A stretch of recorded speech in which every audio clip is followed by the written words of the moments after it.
દ્વારા mega demolition હાથ ધરાયું છે। સરકારી જમીન પર કરાયેલા તમામ બાંધકામ દૂર કરાયા છે। કતારગામ, પાલ, અડાજણ સહિતના વિસ્તારોમાં કાર્યવાહી હાથ ધરાઈ છે। મંજૂરી વગરના દબાણો પર ચાલ્યું છે તંત્રનું બુલડોઝર।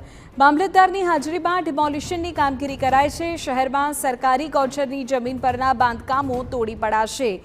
મામલતદારની ટીમ દ્વારા વિવિધ સ્થળે સૂચિત સમયગાળામાં ડિમોલિશનની કાર્યવાહી।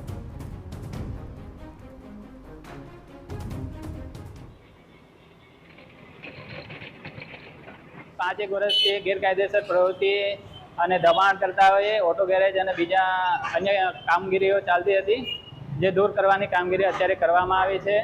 કતારગામ વિસ્તારમાં અન્ય જેટલી પણ જમીનો છે, સરકારી પડતર, યુએલસી પાછળ જમીનો, એમાં ગેરકાયદેસર દબાણ થયેલ હોય તો ભવિષ્યમાં દૂર કરવાની કામગીરી કરવામાં આવશે।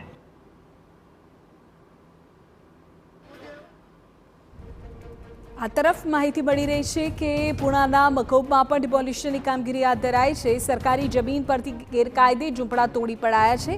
સ્થાનિકોએ સ્વૈચ્છિક જ ઝૂંપડા ખાલી કરી તંત્રને સહયોગ આપ્યો। સરકારી જમીન પરથી ગેરકાયદે દબાણો હટાવવાની આ ઝુંબેશ છે। ડિમોલિશન દરમિયાન પોલીસનો ચુસ્ત બંદોબસ્ત પણ તૈનાત રહ્યો। સરકારી જમીનમાં દબાણ દૂર કરાવવાની કાર્યવાહી ચાલુમાં છે। પોલીસ અને એસએમસીના સહકારથી કાર્યવાહી ચાલુમાં છે। લગભગ 70 જેટલા ઝૂંપડાઓ છે અને લોકો સ્વેચ્છાએ ખાલી કરવાની તજવીજ કરી રહ્યા છે।